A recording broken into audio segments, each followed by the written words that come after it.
Bien, pues regresamos para analizar también nuestra situación económica desde la perspectiva, por supuesto, de un hombre de números, de un economista a portas de estas elecciones, porque claro, cuando usted está definiendo sus candidatos, también está definiendo de alguna u otra manera los planteamientos económicos que hacen ellos. Claro, lo importante es lo social, lo importante es lo valórico, pero para muchos aún más relevante que ello, porque toca todos nuestros bolsillos, es que plantean desde el punto de vista económico. Recordemos que hasta antes de la administración de Michelle Bachelet, el único ministro que no se cambiaba, el único que era seguro que iba a terminar todo el periodo, era el de Hacienda. Por vez primera acá hubo 3 ministros que manejan las arcas fiscales. ¿Qué ocurrirá del 2018 en adelante? Bueno, de todo aquello queremos conversar con José Miguel Serrano a propósito de, insistimos, lo que se está jugando en estos días en la próxima elección.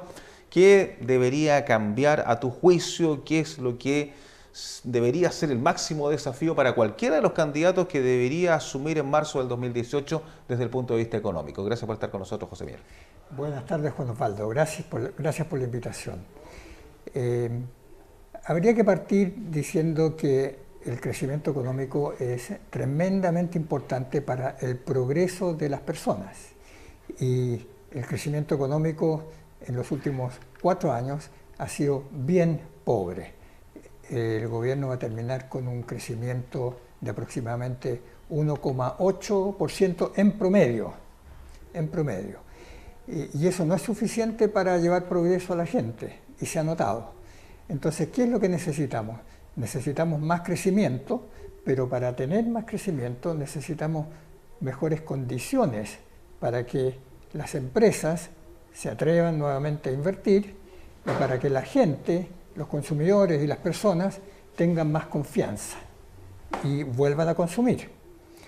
Y cómo se genera esa confianza como de los consumidores y, por cierto, también los empresarios para que inviertan? Porque algunos piensan que aquí ha habido toda una estrategia del mundo privado también, en buen chileno, de esconder la plata, dicen varios, hasta que no cambie una administración. Pero eso es un poquitito, es una cosa que no tiene ningún fundamento desde el punto de vista de un empresario mediano, pequeño o grande. Lo que quiere es que su empresa crezca, lo que quiere es generar más ingresos para tener un mejor pasar, para tener una mejor situación económica. Entonces nadie va a hacerse el harakiri, dejar de invertir si es que ve una buena oportunidad, y las oportunidades hay que crearlas. La economía tiene que volver a crear oportunidades con reglas claras y que no cambien, es decir, certeza, con incentivos a la inversión, como tasas de impuestos que no crezcan para las empresas y para las personas. Tuvimos una reforma tributaria muy alambicada, muy complicada y con un tope de impuesto para las empresas de hasta un 27% en el sistema semi-integrado. Eso es bastante más alto que el promedio de la OCDE. Entonces yo pienso que esa tasa de impuestos habría que rebajarla un poco, de manera que se incentive a las empresas, no solo con impuestos, sino que con otras medidas también, para que vuelvan a invertir. ¿Y cómo se crea confianza? Bueno, con buenas políticas públicas y sobre todo sin andar persiguiendo a los empresarios, sin demonizarlos, como sucedió mucho en el último tiempo, Juan Osvaldo.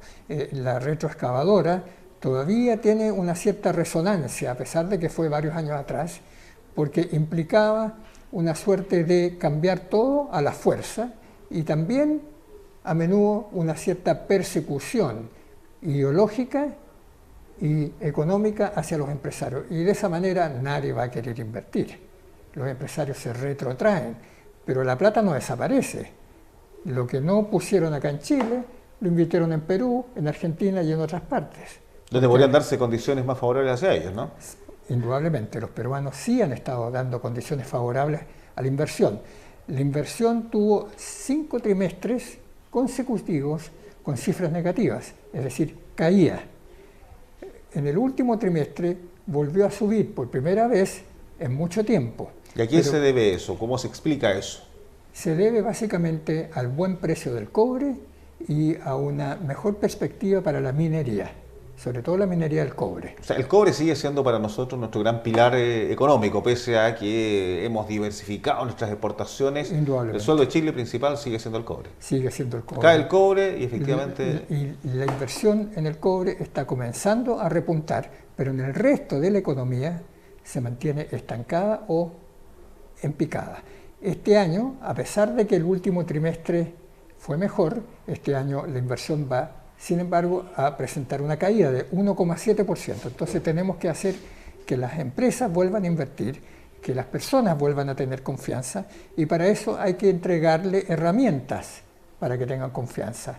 No solo un discurso, sino que un plan pro empleo, pro empresa, de manera que se vuelvan a crear empleos, que es lo que no ha sucedido por el sector privado, porque los empleos del sector privado son los mejor remunerados, los empleos asalariados del sector privado tienen todas las condiciones legales que se necesita para tener confianza, ¿no es cierto? Un contrato, leyes sociales, y eso es lo que ha estado ausente durante los últimos años.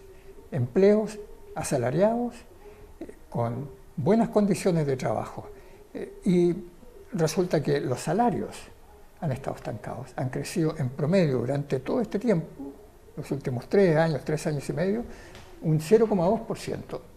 Eso no puede traer progreso. Necesitamos nuevamente volver a crecer arriba del 3%, desde luego. Hay algunos planes de los diferentes o programas de los diferentes candidatos que hablan de crecer al 3%. Guiller, cuando presentó su programa económico, dijo que iba a crecer entre un 3 y a lo mejor hasta un 3,8%, pero luego se declara seguidor del gobierno de la presidenta Bachelet y de todas las reformas de la presidenta Bachelet. Y esas reformas generaron mucho ruido y significaron que el crecimiento se fue en picada. Entonces yo no entiendo cómo, siendo un acérrimo seguidor, va a convencer a la gente de que este país puede crecer al 3 y al 3,8%. Es difícil en esas circunstancias. Ahora Piñera también ha dicho que su gobierno él debería estar creciendo un 3%. Un 3%. Entiendo como parámetro que se ha crecido al 1,5, 1,7 en la actualidad. ¿No? Sí, y algunos de sus economistas que han trabajado en el programa, los cuales yo conozco, están hablando un 4%, pero yo creo que están siendo súper prudentes, Juan Osvaldo.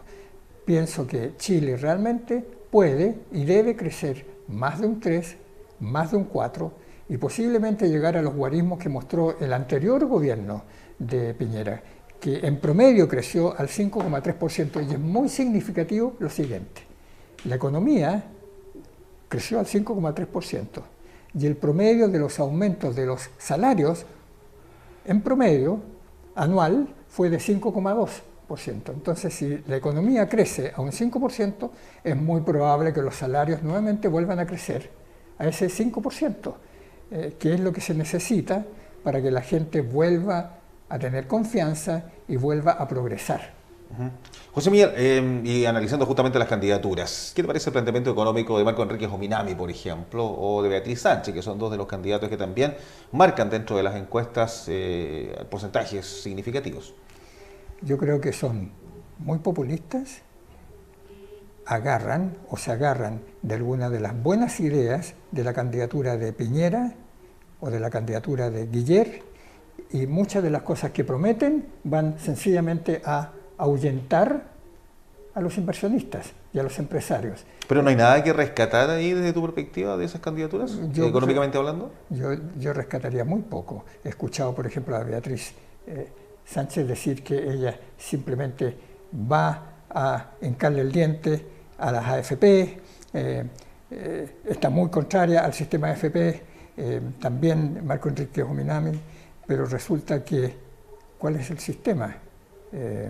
Quieren establecer un sistema estatal como el anterior que tuvimos, que quebró realmente, volver a un sistema de reparto pero en manos del Estado, que es uno de los peores administradores que se pueden tener. Pero coincide, sí, José Miguel, que esto lo han dicho todos los economistas también, los analistas, que las pensiones hoy día que están recibiendo los actuales jubilados, que ya son del sistema de la AFP, no se condicen ni con el sueldo que tenían, ni con el nivel probablemente de ahorro que había, que efectivamente no están a la altura de lo que debería ser un pensionado chileno año 2017-2018. Claro, y para eso hay que subir el monto de lo que uno paga mensualmente, ¿no es cierto? No es suficiente, hay que subirlo, y yo creo que muchas candidaturas tienen en mente llegar a tener una mayor cotización. ¿Y no te gusta este sistema mixto que está planteando un 5%, donde se crea una entidad estatal que administre también un porcentaje de, no el total, sino que una parte solamente? Sí, ese no me disgusta. No lo encuentro intrínsecamente malo, porque esos sistemas existen en otras partes donde han funcionado bastante bien, como en Estados Unidos. O sea, una parte que maneja el Estado y la otra parte el privado. Claro, pero la diferencia con Estados Unidos, que es un sistema que yo conozco bien porque viví 14 años allá, es que las empresas son las que pagan la diferencia. Y las empresas ofrecen, cada empresa o grandes grupos empresariales tienen sus propios sistemas y crean sus fondos de pensiones o fondos de inversión para las pensiones, y ese es un incentivo para atraer a los mejores trabajadores. La General Motors tiene su sistema, la Ford tiene el suyo, la General Electric, y son planes que se le ofrece a los empleados, donde la empresa coloca la plata y la administra, ya sea directamente como un fondo de pensión o a través de un tercero, algún banco, alguna corredora de valores, pero son las compañías las que lo hacen, las empresas. No, son formas de verlo, pero en conclusión lo que hay que hacer acá es aumentar y mejorar las pensiones de las personas. Pero la manera de hacerlo es con más cotización. Ahora, por ejemplo, el plan de Sebastián Piñera quiere subir la cotización en un 4%, y ese 4%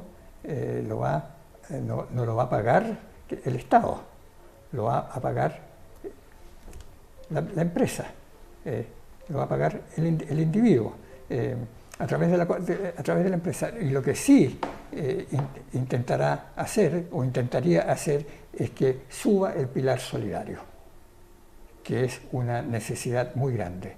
Claro, hay personas que son justamente el segmento más vulnerable de la población. Y subirlo en un 42% me parece que es una cifra necesaria, porque va directamente a la vena de la gente más vulnerable.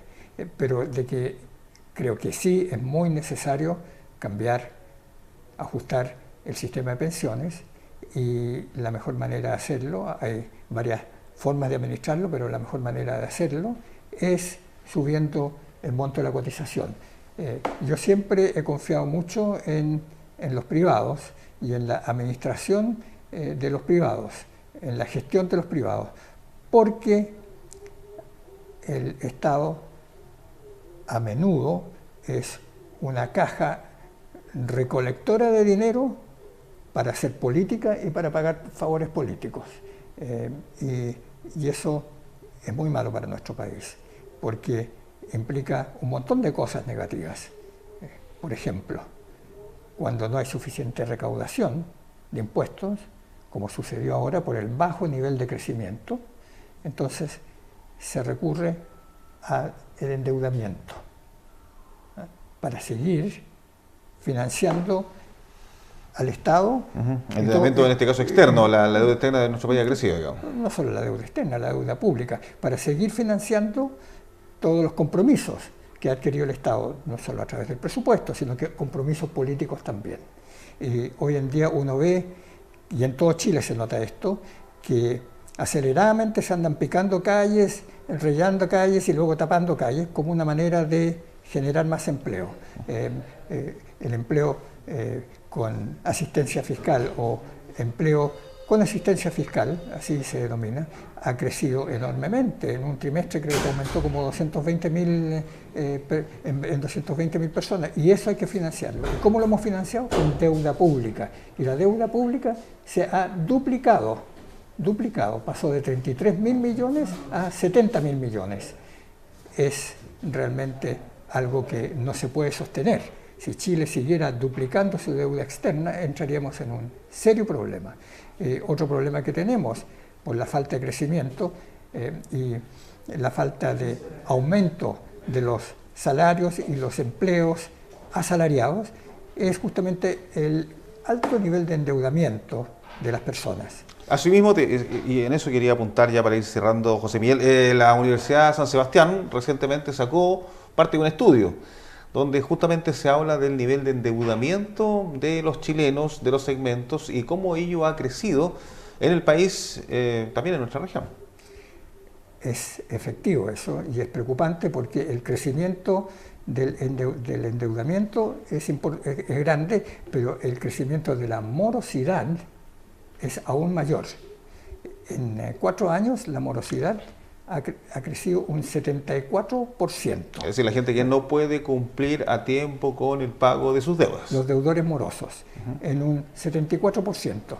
Y dentro de ese grupo de morosidad o de deudores que no pueden cumplir con sus compromisos, la alta morosidad, aquella que va desde 5 cuotas a 10 y más cuotas, está en un 35%. Es decir, un tercio de la gente que está metida en el tema de las deudas y del alto endeudamiento no puede cumplir con sus compromisos y está en serios problemas. ¿Y eso por qué? Porque la gente tiene que seguir viviendo.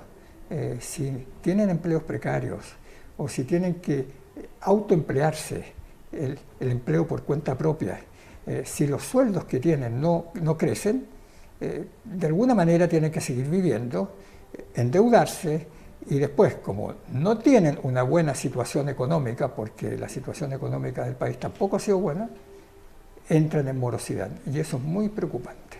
Bueno, y además hay un tema cultural de nuestra clase media chilena que muchos también se analiza desde el punto de vista sociológico, que probablemente nuestra clase media, la cual es bastante amplia en nuestro país porque va desde muchos sectores socioeconómicos. Es una gran clase media. Claro, bastante grande en términos de población.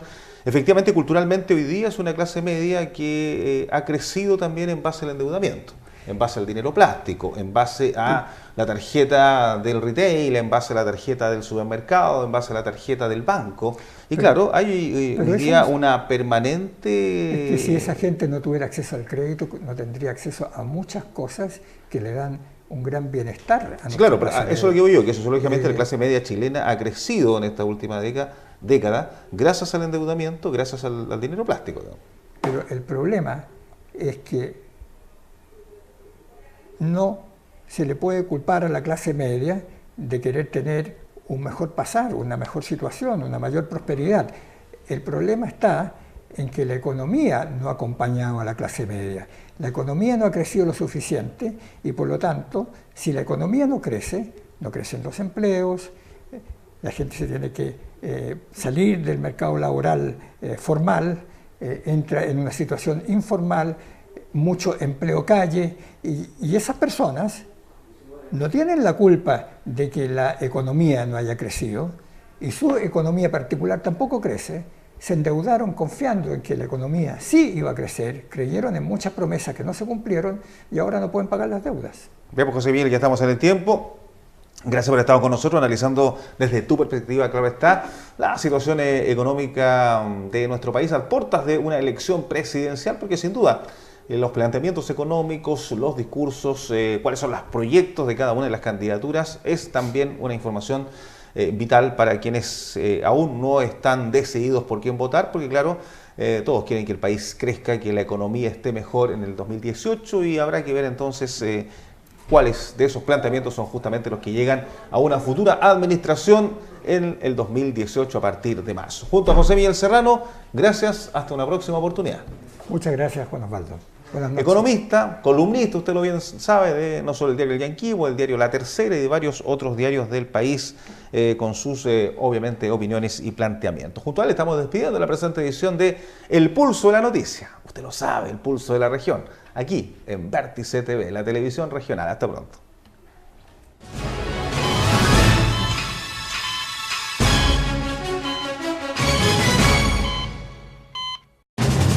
Vértice TV, con el auspicio de BTR,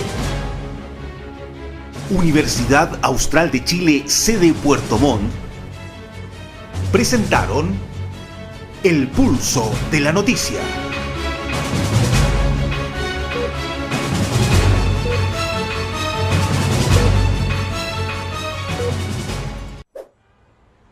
En solo una década, la ciudad de Puerto Montt pasó de tener 175.000 habitantes a casi 250.000 y se proyecta que para el año 2030 sume 115.000 nuevos habitantes. Para planificar este crecimiento, la Municipalidad de Puerto Montt propone las siguientes alternativas de estructuración territorial. La alternativa de extensión considera el Puerto Montt como una ciudad que sigue expandiendo sus límites hacia áreas no urbanizadas. La alternativa de consolidación privilegia el crecimiento en zonas estratégicas denominadas subcentros. La alternativa de densificación propone ocupar las zonas centrales con edificación de mayor intensidad de uso y altura. ¿Cuál de todas estas opciones te gustan más para el Puerto Montt de 2030? Para participar, debes dirigirte a la municipalidad y estar atento a las fechas de cada evento de participación ciudadana. Más información en www.puertomontt.cl.